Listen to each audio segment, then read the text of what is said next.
missed, but we had forgot to add the birth date, and it was on the letter, so we just added that. Would birth, month and year be acceptable? Because that still shows compulsory attendance. Yeah. Some parents really want to give like the minimal of their children's information. You want to write that down, Mark, if you don't mind, Mhm. about the Plus, month you just and the need to year. know their compulsory attendance age. Yeah, the month and year is fine with us. They don't have to do the actual. We can just add that because that's fine. We don't need the actual. Some people don't unless care, you but some people it makes it more comfortable. have a quick No, I proposition think of that. The that's- date I'm is fine with fine. that. Right? Yeah. Okay. And then that. Oh, so we took out the piece about the application. That was another piece of feedback. So we took that piece out because after looking at it, it was. I want to explain. Mark and I, the thought of why we wanted to put that in was because and this might just be because we got homeschool in November or December, and so we were trying to, to go with someone else's record keeping. But we found that a lot of it was hard for us to reach families. We didn't have if they didn't write a lot in their letter of intent, we didn't have anything else to go to reach out to them, which is why we created our own letter of intent where families can just fill things in and make it really easy. So that way we have all the information. But that was really why, because we found a lot of times this year we couldn't contact anybody. And even now when we're trying to collect end of the year stuff, we're cringing because we don't have some information. So that was kind of the reasoning for that. And then on page 4, again, it's the same thing, that the submission of the educational plan would be optional. And again, if we had some concerns, and then we also just wrote where we had the 4 buckets that needed to be on the plan, we wrote optional.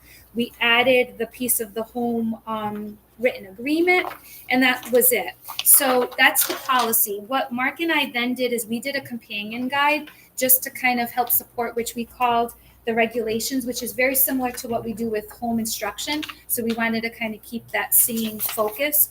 So included in this will be the new policy. But what we did is we made a template for families. So it'd be really easy because we got a lot of phone calls like, what do I include? What do I have to have? So to make sure that we had all of the information we needed, we just created a nice template. So that way Mark can send to families either electronically or mail it to them. And then this is the homeschool agreement. And it's really, really simple. All we're saying is that, that we're just asking families to check off and sign. So, that they're willing to, it just says here that this application is to inform you that my child, I'll be handling it privately and that I will abide. And then they're checking off all the subjects. Very simple. And then they would sign it. So again, we would give them this. This is the educational plan. So if the family does want to do that, we list all the subjects, what resource, what assessment, and then we'll use this sheet to send to TNL, who could then give feedback back to the family. So we have one for elementary, one for secondary.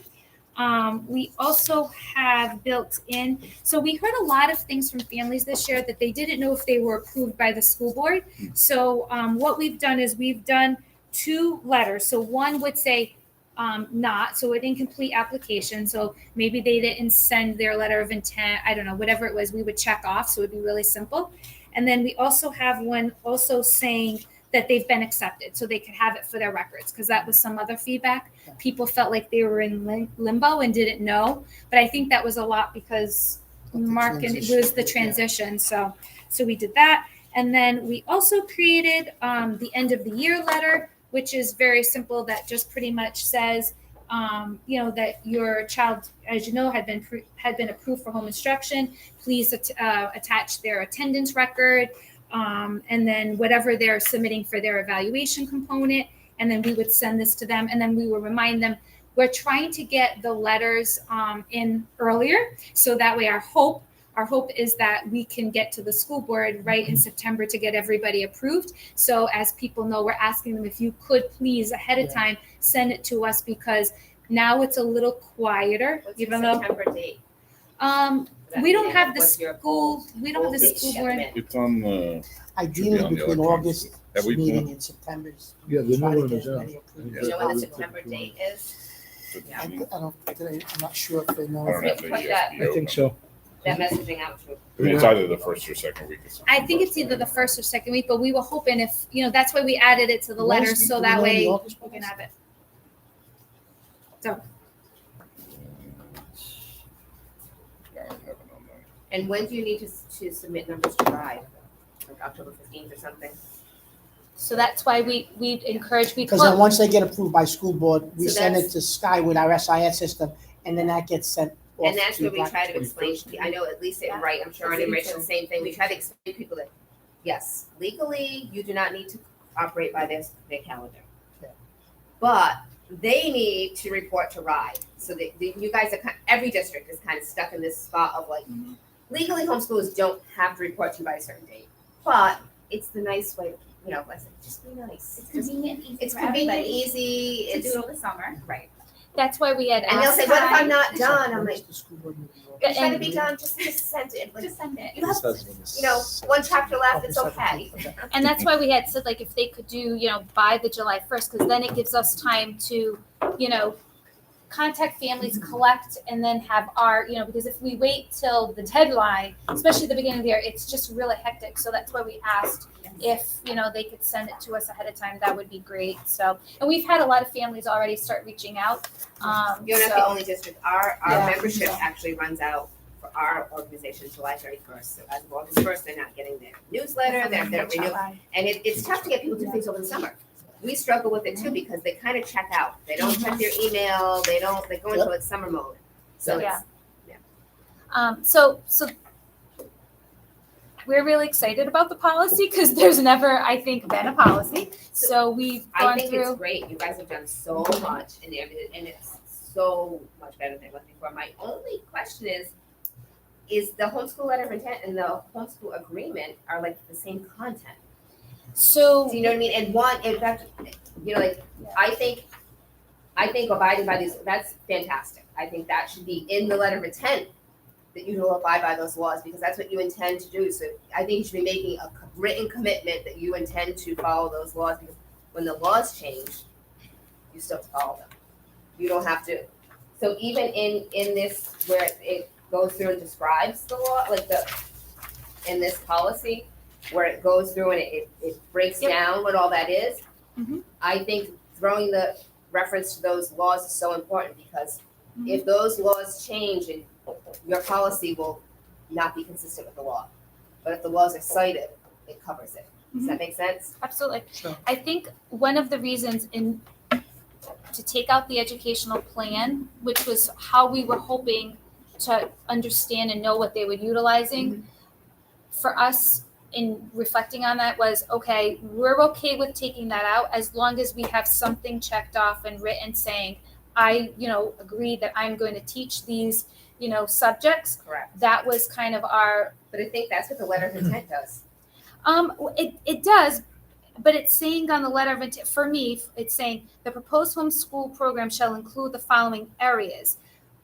It says it'll include. This I feel like is more, I'm agreeing, and I feel like they're reading it and just checking off and saying, I'm agreeing to this. So it kind of, It does, and it does Goes with- both, but what Yeah. what we're saying is in other districts, we tell them quote the law. Yeah, So like our sample letter that most people will send will have that already. yes, because So we want them to be legally bound by the law. So we can put it in both documents, right?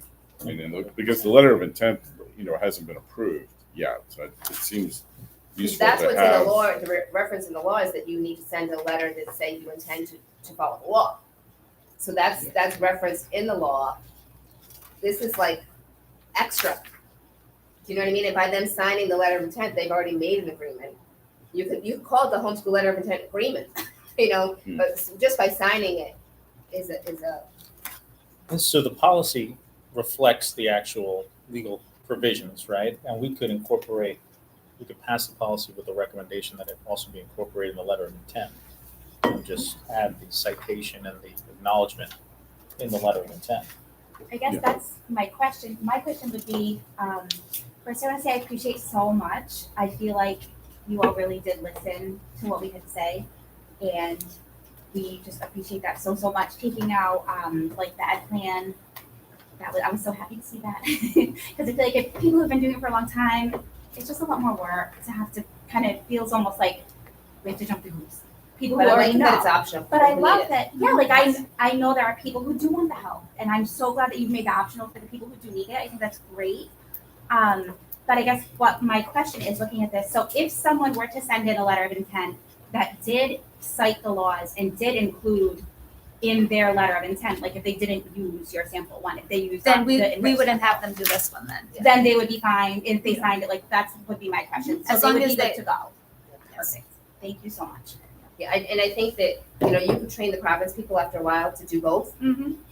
This is Rhode Island, people move and they come in, and so when It's when just all the other states districts are saying a of letter of different rules intent, and and they're saying, states. oh, that's right, Providence will do that extra thing. Why do I have to do that again? And so it just gets to be that, And we never and you're turn, chasing down another document all the time. and we when- never turn anyone away. If I tell you how much work we've helped Right, a but- lot of families this year who did not know where to even start. Correct. So But if in they this, call it us, we says would that if help they them. don't do the 3, this is a provision that they can get turned away without it. Do you know what I mean? Well, if they include those 3 components and it's included, then we would obviously just check it off because it was included in the That's one, yeah.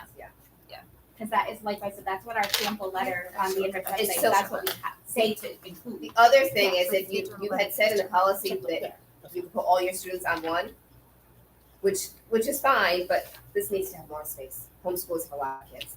We, All of us. well, we Well, could, yeah, not some do. I have 7. She has, less. yeah, we could add, we could add. We were just trying to make it easier so families weren't writing like 5 or 6, you know what I mean, letters of intent, because obviously Oh it's yeah, the no, same. I totally But we agree. need the different information, but we could definitely make it, I mean, that's just like a template. Yeah. But So we can make is it 4 what's lines. being suggested in the prior discussion, just so I understand it, that we take the agreement of abiding by Rhode Island laws, et cetera, out of the homeschool written agreement form, put it in the letter of intent, and dispense with the homeschool written agreement form altogether, or? I'd like to suggest this. I'd like to keep it as it's written. However, if a family does, because we're using this as a template, but we're not telling people they have to use this. Some families use the same letter, as long as it contains all of the that components information, and all the information. We just wanted to do this as more of a support and a sample because we got so many calls. We're like, I don't know what needs to be included, and not the traditional. Did you see the document that I sent over that kind of like married the two? It took Mhm. all the components and Yep. and made it, yeah. Yeah, so if they send us a letter of intent and includes all of this, and it also includes that they're gonna, and they cite the law that they're gonna do that, then we would be okay with that, and we could just check off that they've done both. I just wanna make sure that we have all of the components in our policy that we wanna make sure we have, but if the family combines it, I'm fine with it. I don't know how you feel, Charlie. No, I'm fine. Okay. the only thing I was thinking about is that when one fills out a letter of intent, you haven't actually been approved yet, so, So I without could the see a separate utility. agreement, like they're gonna need these 2 papers, and if they both have the same Yeah. information, except one is, put all the information into one and said, this is what you need to submit. well, you could do that, except for the family filling out the homeschool written agreement form is now one that has been approved for homeschooling, whereas the same family filling out the letter of intent Oh, that's meant has to be not after yet you're been. approved? Well, that was my understanding. Am Yeah, I wrong so- about that? So Or is the this other you're one. saying you're agreeing to do this, like, I agree. I'm agreeing to do this, and It's then before the other one that we had put together was more like, the other one was more of a support because when the family submits, if they don't check the school board minutes, then they don't know if they were approved. So what we had said is, we would send out, a letter that says, which is in our packet, you have, the school board has accepted you so that way they knew and they had it, in They their, haven't done it yet, if they've been right. A lot of And then people the other appreciate one would be, for example, if they sent something but it was incomplete, because that happens. So they could send us a letter of intent, but maybe don't include Mhm. information that we need. So then they would get this that say, we can't send it over to school board for approval because we're missing this, and then we work with them. And that's my only concern is that we all understand what's the intention, but now you're not there anymore, you get a promotion, someone else, and they say, a secretary sees this as, your application is incomplete and missing the following items. They only sent a letter of intent. We didn't get the homeschool written agreement. Nope, they're not gonna be approved. Do you see what I mean? If you say it's okay if they have all those components, but then if they don't have that actual form, I think someone who's not in this room and who was interpreting and isn't picking it up and reading it is gonna be confused.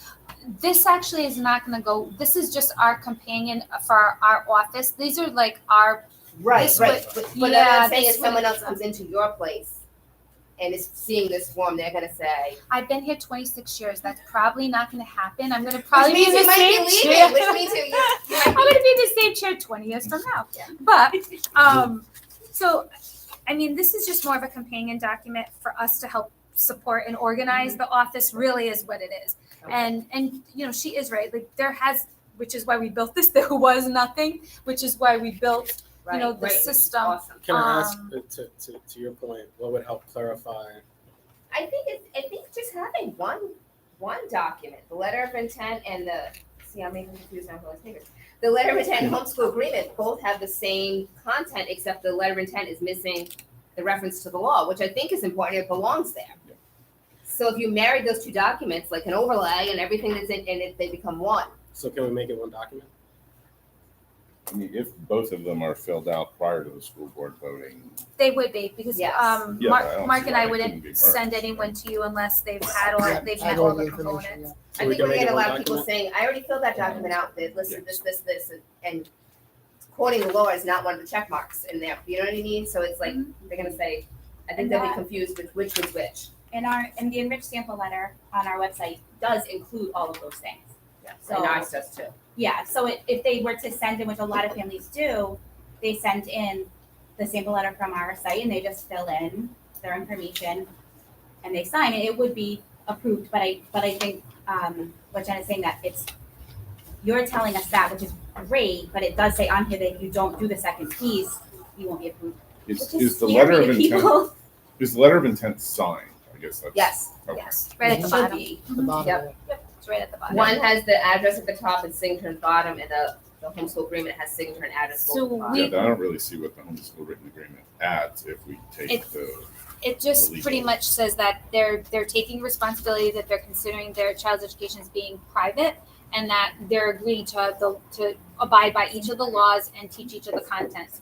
And this was more of the idea concerned about a student who maybe doesn't homeschool, and wants to come back. And that's kind of one of the provisions that we had put. That was one of the reasons why we put that in. so do you think it should remain a separate document on the letter of intent, even if we copy the legal stuff and put it in the letter Charlie, of intent? I guess as from a legal standpoint, I will defer to you if you think keep it as separate, or as long as we have the components. As that's long what as, yeah, as long as there's an acknowledgement, I don't think it necessarily matters.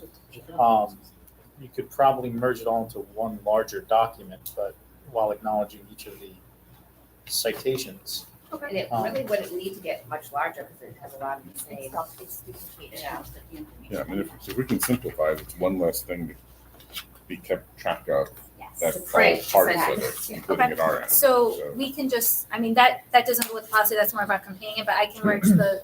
Yeah, Yeah, that's I mean, separate we from- can Well, work that- together to do that. Yeah. Um, I mean, you'd have to change letter E because there's a sort of. Yeah, there's a if then- reference if then to it in kind a of couple thing, places, if they don't yeah. complete that document. Yep. So you just have to change that. Okay, so It's actually D, I think, right? Travis, do you have any other questions Well, about we'd it? have to. No, word it. as I'd have to long reword as it. what It's we're up to the- passing here makes the lives of individuals that want to pursue homeschooling easy. And so I was asking the difference between 2 and 1 documents in terms of efficiency, Exactly. like, that's Yeah, what and I government's wanted- supposed to be doing, right? Trying to make things I easier wanted for to people add to do. to the people, we each put emails out to our organization, so that meeting was happening. We didn't know who was coming. And it was I thought it was such a balance of representation of newer homeschoolers, Yeah, it was established interesting. homeschoolers. I was blown away that it just worked out that, and Yeah, it was I learned from it. It was you know. very educational for Yes. us too, most certainly, and I thank both of you for teaching us about all this over the last couple of months. So, That's what we Thank do. you so- all for being so receptive. Yes. Fair enough. Really. Feels so like a Sandy, pleasure. if I do think as we're changing the language of this, we should sort of step back and start the process of approving this again, so we can, in a moment, take a motion to approve. And I can make the- policy with the changes. with the change. I was just gonna say, So, It'll be done by tonight. I just, yeah. but the- Mark and I want to have this all set because we want to start sending this to as much as we can to help support families as we're sending the end of the year. Because now we're collecting all the end of the year, but we're also asking them to send their Or stuff until for it gets next year, approved so. by the board. You can't say this very. Yeah, can't send it out until it goes. Not hopefully this it policy, gets but approved. we could still let of intent, yeah. So, Yeah, so would as you soon like as- us to message our folks and say, 'cause I know some people send their end of year letter of intent together, Mhm. that if they choose to do that, That's what we asked. make sure it contains, and I'll go through and say that, you're gonna make sure your letter of intent contains blah, blah, blah, blah, the components that are in both. of Because these. I'm, the ones that we have an They won't email, see the new one yet, the ones that we have an email address for, I attach a letter of intent right? for them Yeah. to fill out, so. Okay, so we can entertain a motion to approve the amended homeschool policy with the small changes that we've just discussed. Motion to approve. And I'll second the motion. All in favor, Aye. say aye. Aye. So the policy passes. It goes to the next school board meeting for first read. And then for the next, presumably to the next meeting for the second read. That means we do need the text of the full revised policy in enough time to post it publicly. And we want to make absolutely sure we do that this time for the next school board meeting. So I'll have it ready for tomorrow to be all set. It's very minor. What I'm gonna do, I'll have it tonight because I'll take all the red and all the cross, and make it just the regular policy for you, Mr. Kushner, so.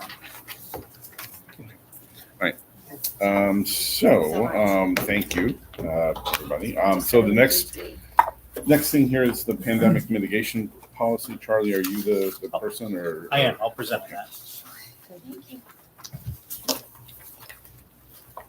So good evening, Mark, Travis.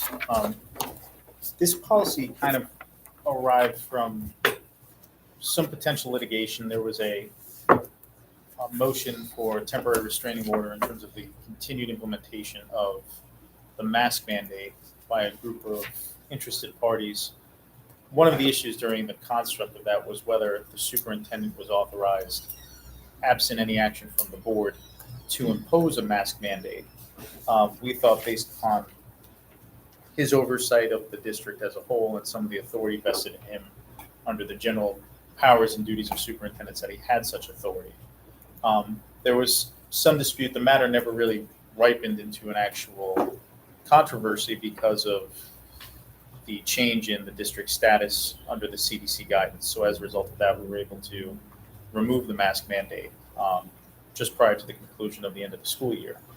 However, this is just so this policy would exist just to simply clarify the authority of the superintendent and the authority of the board, vesting the superintendent with the power to implement similar types of mitigation strategies in accordance with the CDC and RIDO recommendations in the event of a pandemic. So casting out some foresight into the potential that we may have some experience with other pandemics other than COVID-19 in the future, this would authorize the superintendent to employ mitigation strategies as they become,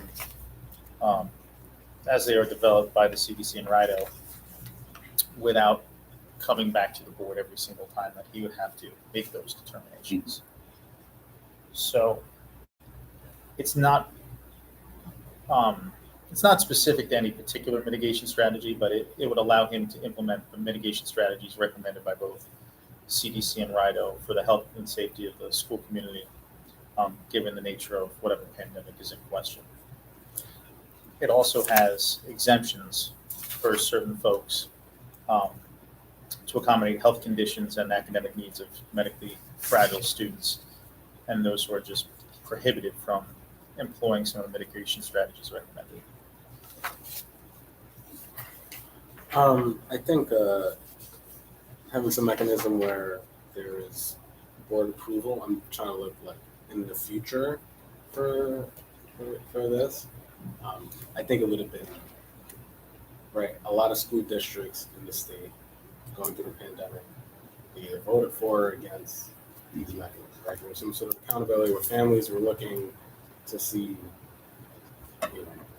there's a public body that gave some sort of approval to that, and I think it verifies the superintendent to have some sort of community asking for it. So I would like to see whether a specific time mechanism where a board would get advice and consent, or some sort of language around that. Other than that, I think it makes perfect sense to have that. I think it's just helpful for community engagement. Unfortunately, I mean, this pandemic became a very political thing, right? We had people in a very recent school board meeting talking about, and I mean, to their credit, with causing, hey, all these other school districts, they don't have to mask. Why is my kid have to mask, right? Mm-hmm. And us as a school board, given the circumstance, we just had to take that sort of feedback and be like, okay, Yeah. We didn't vote. We didn't take one vote, one stance, one anything about anything during this pandemic. So looking at the future, not just the current, if we're gonna have a policy that's gonna be standing and probably gonna be other pandemic things going on, that'd be my only thing, is having some sort of board approval at some point. And I don't necessarily have a recommendation of a time frame or anything like that, but I would love to see something in the guidance this time. So related to that question, do other districts in the state have, or are they about to have, a mitigation policy, and does their board or school committee play a role in? I didn't find many. I did not find many. Any Rhode Island? I think I may have saw one from Rhode Island. I forgot which district it was in. Because I hadn't thought of Travis's point, but it makes sense to me. We also could provide political cover, for what that's worth, to a superintendent who has to make a decision that may provoke resistance. What if you had, just thinking, what if you had a superintendent's actions that were against the board / community as well? Well, I think, the construct is, he's going to make the determination based upon the recommendations of the CDC and RIDE. And we saw the CDC recommendations skip it, they just. Well, I mean, yeah, I think ultimately there's two major components associated with the policy. The speed of action is one major component where he needs the ability Absolutely. to potentially immediately implement, right? And if you're saying, hey, we'd like to check on that as this kind of goes forward, I think we could put something in there to do that. Otherwise, you could, of course, pass a resolution saying that, you're against whatever mitigation strategy is being employed. But if you want something where, the board shall have an opportunity to consider Like a 30 days, maybe the it's mitigation strategy within some period of time. Yeah, maybe it's 30. 30 days sounds good in terms of. Yeah.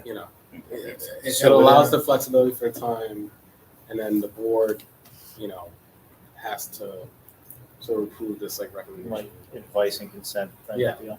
All right. So it wouldn't be binding though, right? I mean, if the board took a vote that disapproved of whatever, I guess that's that's who's the the question. decider, I guess. Is Yeah, and the way that we're structuring it, it's the superintendent who's the decider based upon those recommendations. If you're saying, hey, the board would like some type of veto power going forward on whether or not to continue with the mitigation strategy, then I think that's something, And I'm looking post takeover, right? In terms of Yeah. having Yeah. creating policy. I mean, frankly, in terms of the political cover, it may be more of a political issue for the board, given what may happen in terms of how the board is positioned politically versus the superintendent. It actually, the superintendent could make the decision without having it become a political issue and base it solely upon the health and safety of the school community. Yeah, Whereas and the board could then some- be fire the superintendent if it's that political. Right. Yeah, as a general rule, I mean, at least before the takeover, we tried to defer to the superintendent to make a whole range of different decisions, managerial decisions and judgments that were in the best interests Right. of the district. That's what we hired the superintendent for, and then held him or her accountable for what they did. And it talked about CDC and RIDA recommended, so it's not like it's Right. It's not- this person making up their. Yeah. Their own mitigation strategy. Right. That's And let's- arbitrary. And I'm not saying that in the sense of board, superintendent should have all these powers, flexibility to sort of do that.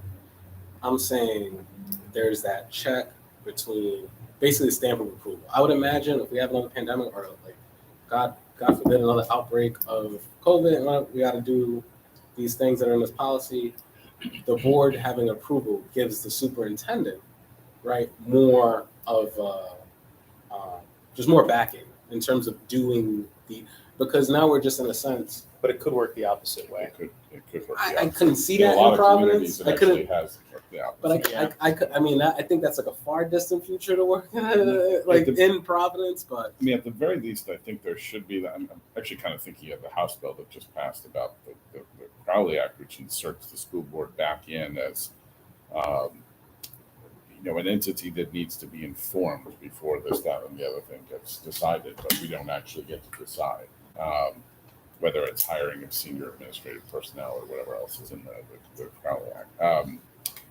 Annual evaluation of the superintendent, that kind of thing.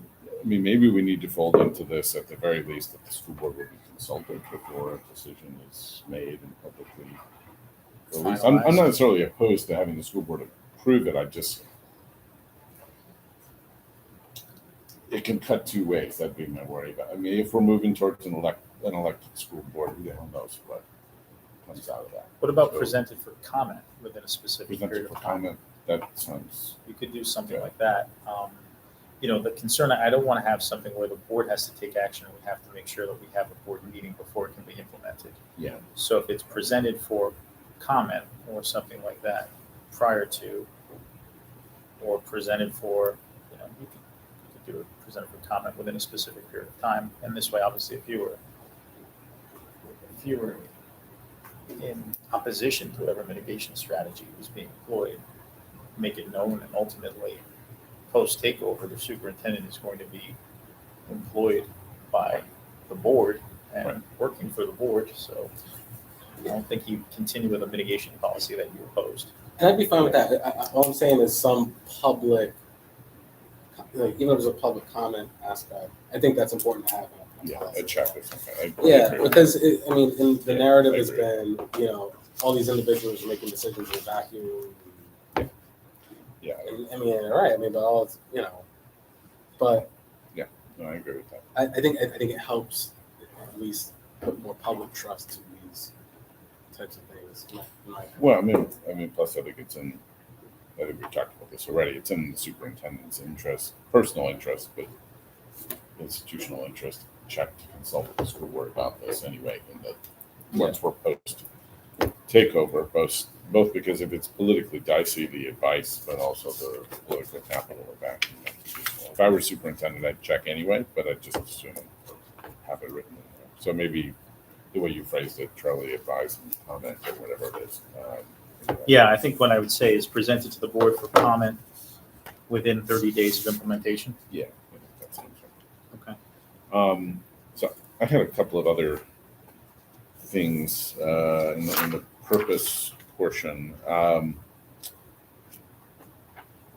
It will impose and implement mitigation strategies. The decision to moderate or lift mitigation strategies also needs to be Yeah, I think that's in Included here. in Let me, here. let me make sure. In the purpose yeah, or in Yeah. another part? in the purpose. Let's see. I mean, most of my comments about this really just had to do with. I can't summarize it in one sentence, but that's one question I had about it. Because the decision to lift or to change or to lift mitigation policies presumably should also consult the same sets of information. And I think that needs to be put in here too. Okay. I know there are some families, I'm one of them, in the district who thought that the lifting of the masking policy seemed arbitrary and difficult to explain. At the time that it was. At the time that it was lifted. Well, because there appeared to be a pretty quick turnaround. I know Yeah, and I think so. Underneath in the district procedures, I have the superintendent may impose reasonable timeframes for transitioning to or from Yeah. the implementation of mitigation strategies. It is in there, but I think the purpose of the policy is to lay out the superintendent's power and the basis for his decision making, both about implementing but also about coming out. Okay. coming out. Because we want standards of public health, student health to be paramount at every stage of that decision making. Right. Which leads me to the next suggestion I had about the purpose section. And maybe this doesn't need to be said, but I feel like there should be a sentence in here that commits the superintendent and the district to making these decisions with the health and safety of children and staff as the highest priority. Public health requirements or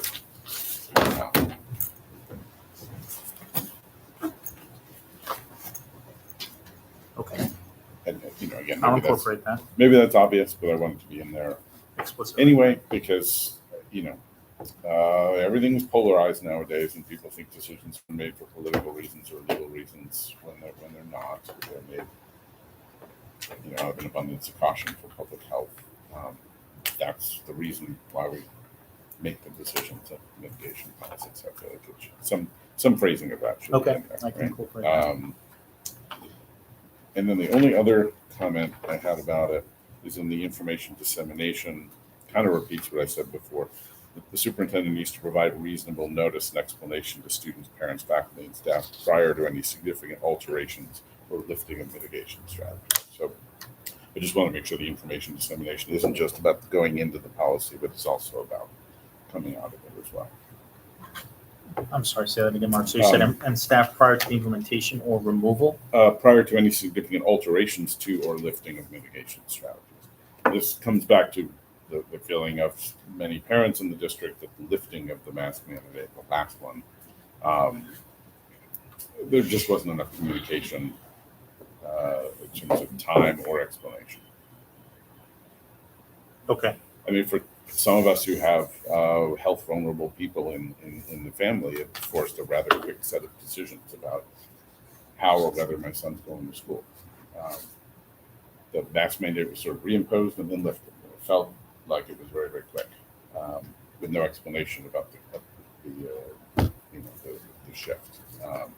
And I know those who oppose mask mandates have been a lot louder and squeakier as wheels than those of us who are on the other side of it. But there are more people on the other side of it than there are, I think, in this district.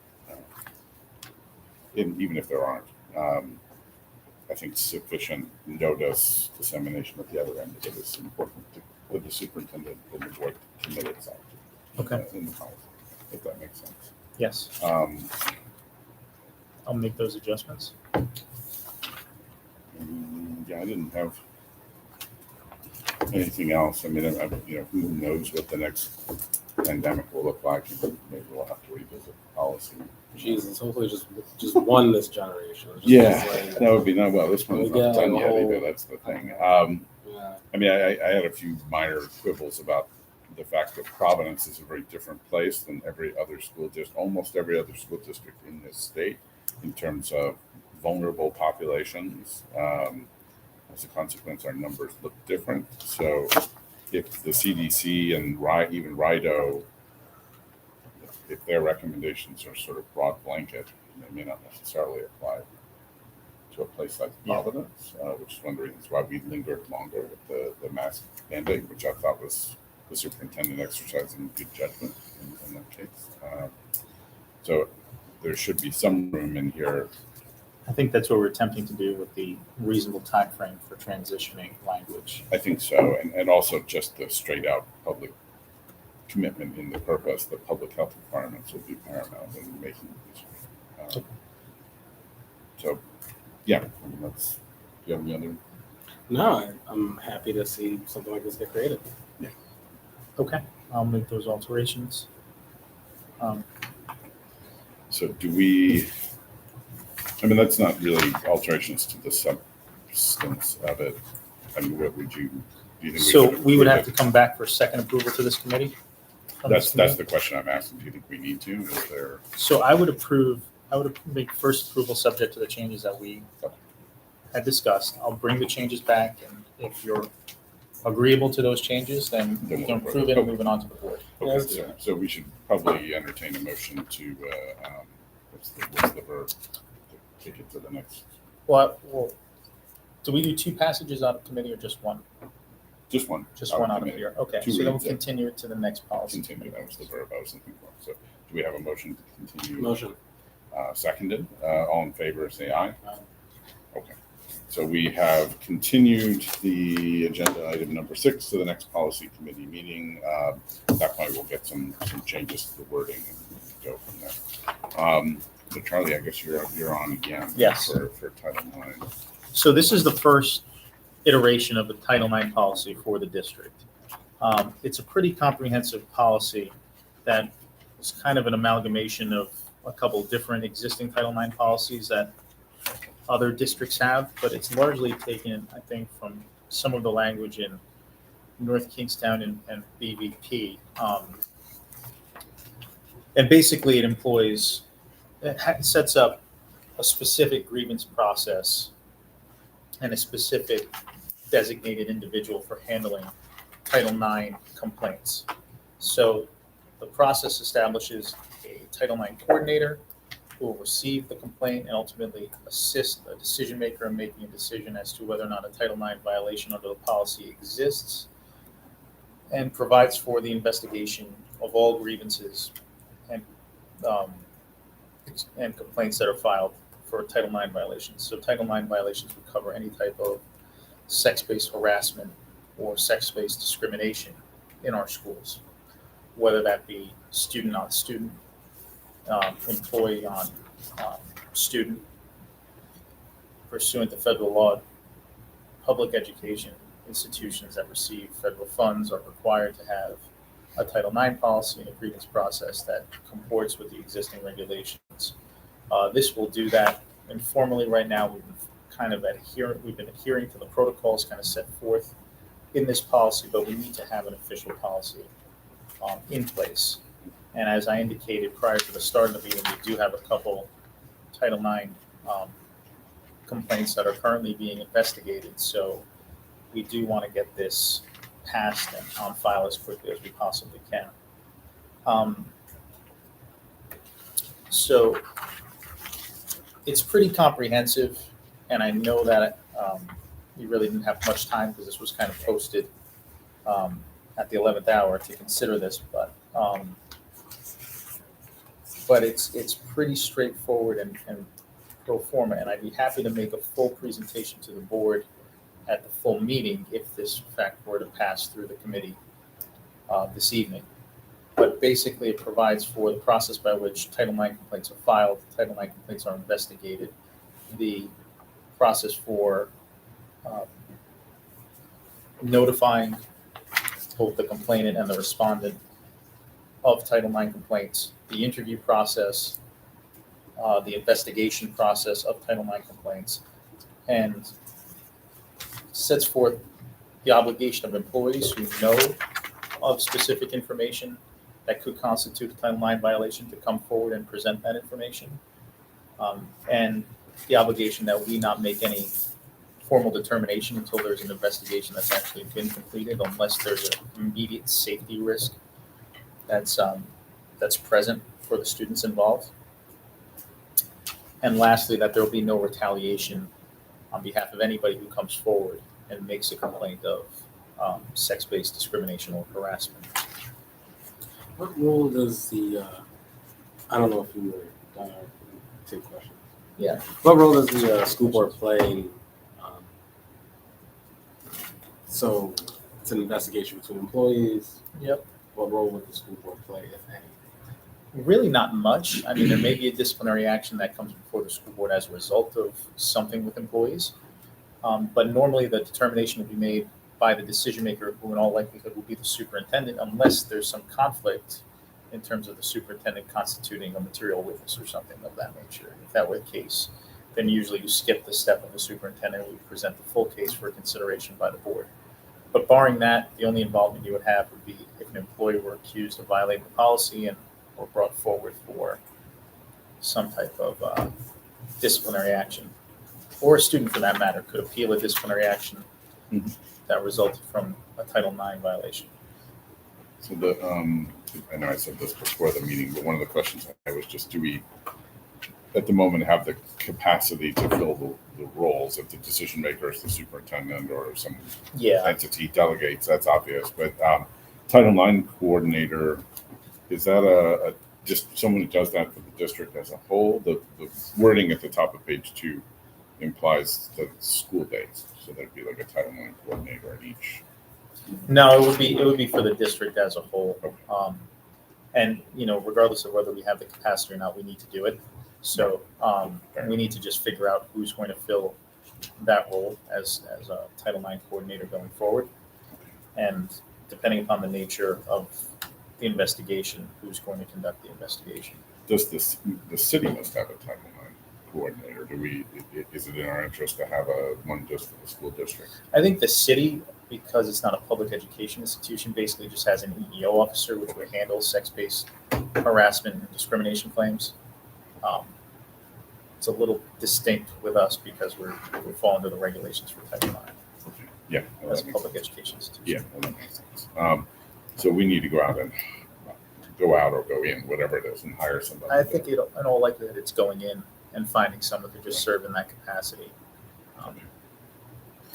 And so just the wording in the definition of the roles, it says an individual employed by the school designated and authorized. So we mean the school Where are you? district. Top of page 2, roles, Title IX coordinator.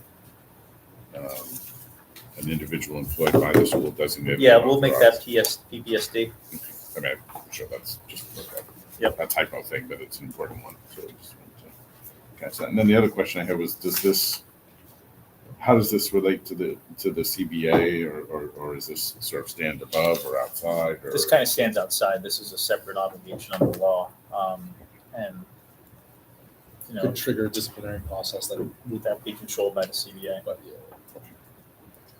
or by statute? Do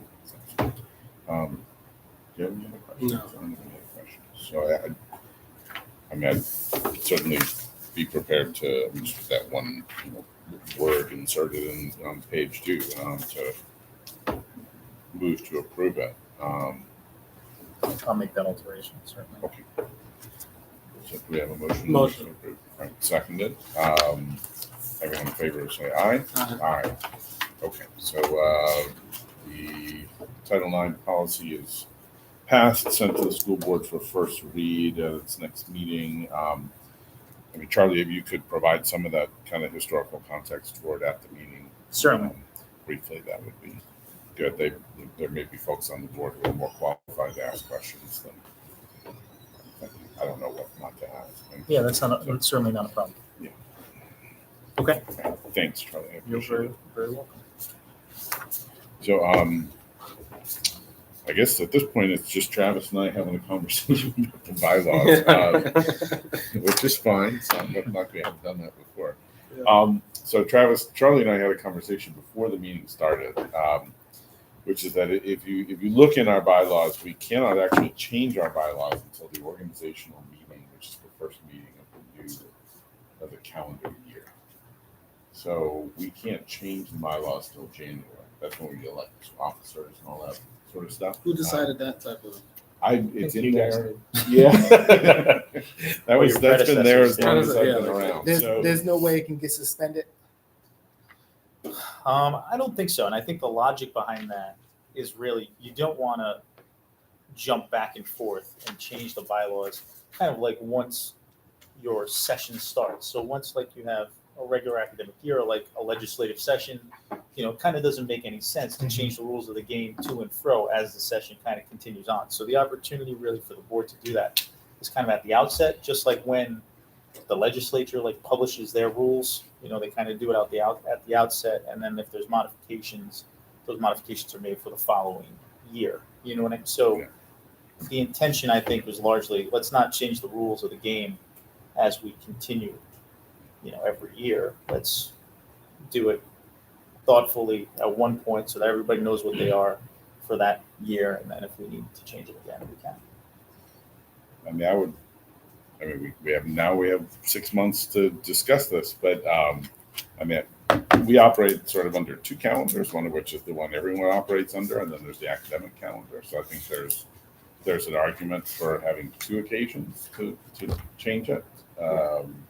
Summer in between academic years and January. So maybe in January, if we propose this, I think we probably should some changes to our bylaws. Maybe To be up to the next one. Yeah, well, there's also that. But, we have minor changes on here, right? So it's not.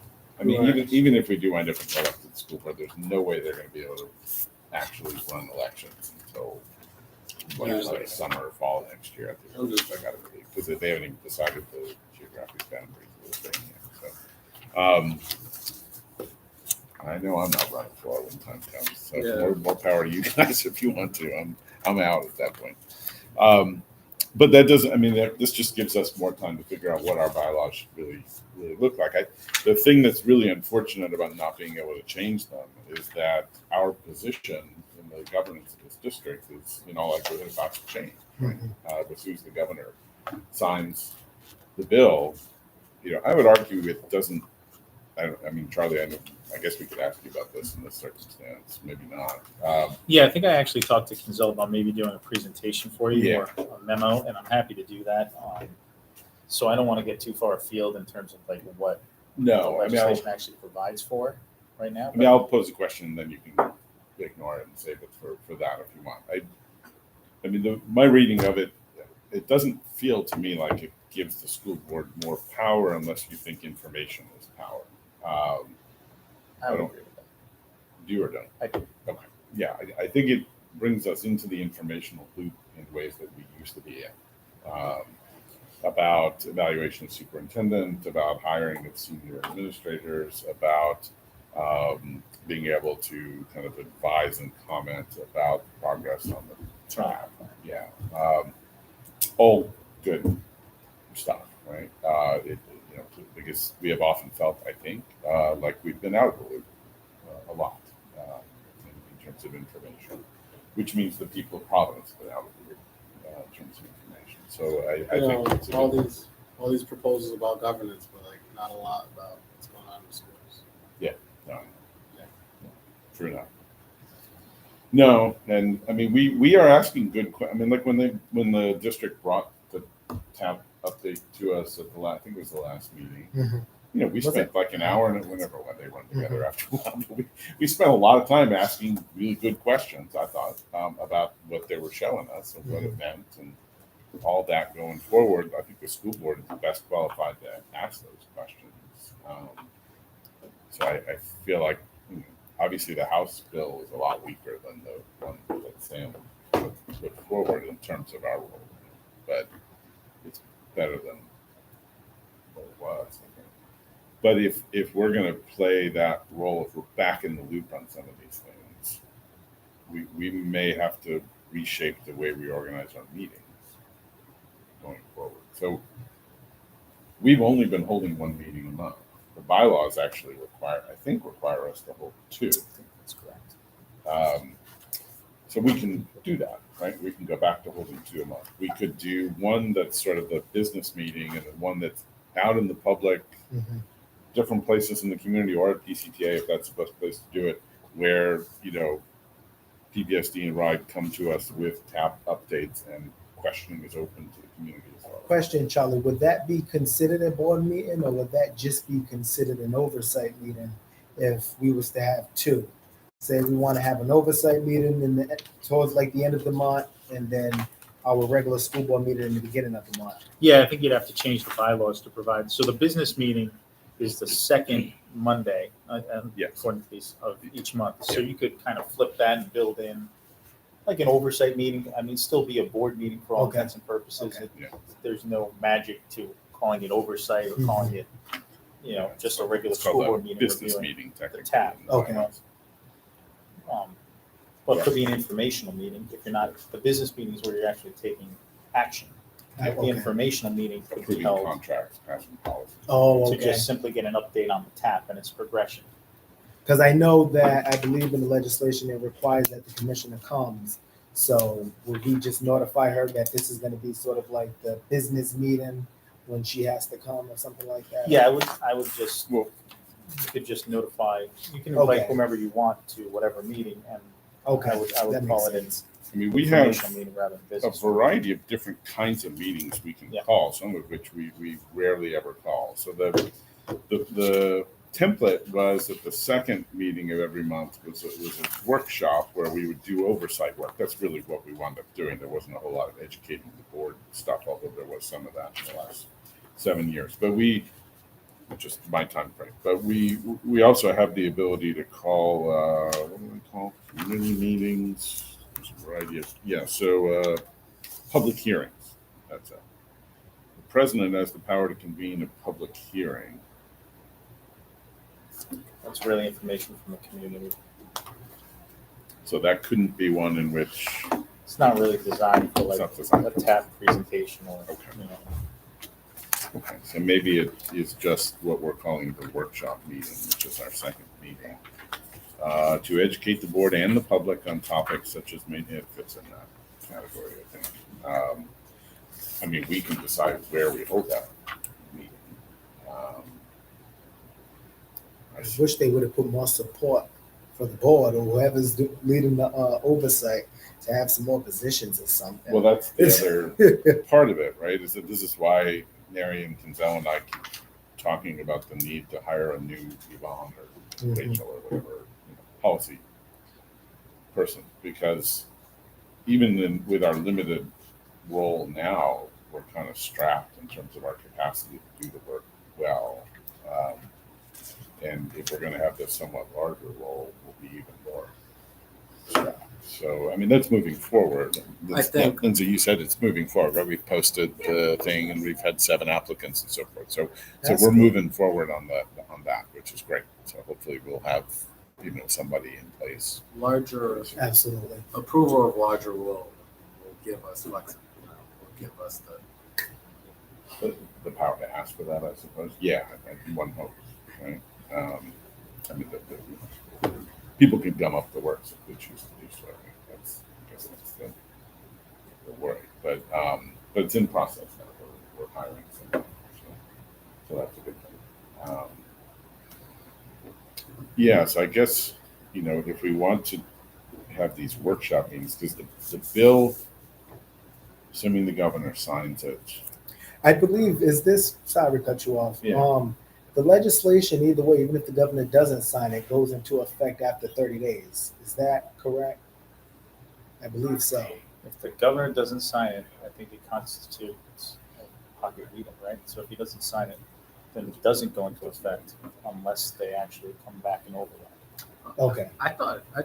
You think it does? I think it does. All I right. think it does. I you know what? I'm not going to venture on that. I'd have to get back to you on it. Yeah, I think it does. I I think you could be would have to completely wrong. submit. I would defer to my friend Nick on that question because I'm not up there at all. But Yeah, I think all they have the power to do, the governor, is to veto it. They have to they have to have certain something to time. veto it. Yeah, Okay. I think you go without that. It is. I think it is. From No. where I am. No, I mean there hasn't been much coverage on what the governor Is going to do. Yeah, I'm looking for it. and what version got passed. The House's The House. version. Yeah. Yeah. Significant. So much stuff going on. And the report, I don't have it in front of me. I read it and took notes on it. So correct me if I'm wrong about some of the specifics of it, but I know it requires RIDE to give a written annual, possibly biannual report on progress on the TAP, and then there is one sentence in it that makes mention of a quarterly report, but it's not picked up again elsewhere in the legislation, which I thought was Can we just confusing. add that to the next school board meeting? Yeah, Like an I think agenda in that'd terms be- of a presentation, Yeah. and stuff like that. But, And talk about yeah, it. Charlie's going to talk I want about to add that. it as an executive session item. The presentation. Yeah. Yeah. And I'm looking at the House bill right now. For the duration of the turnaround, it says effective March 1st, 2023. But I thought there was another.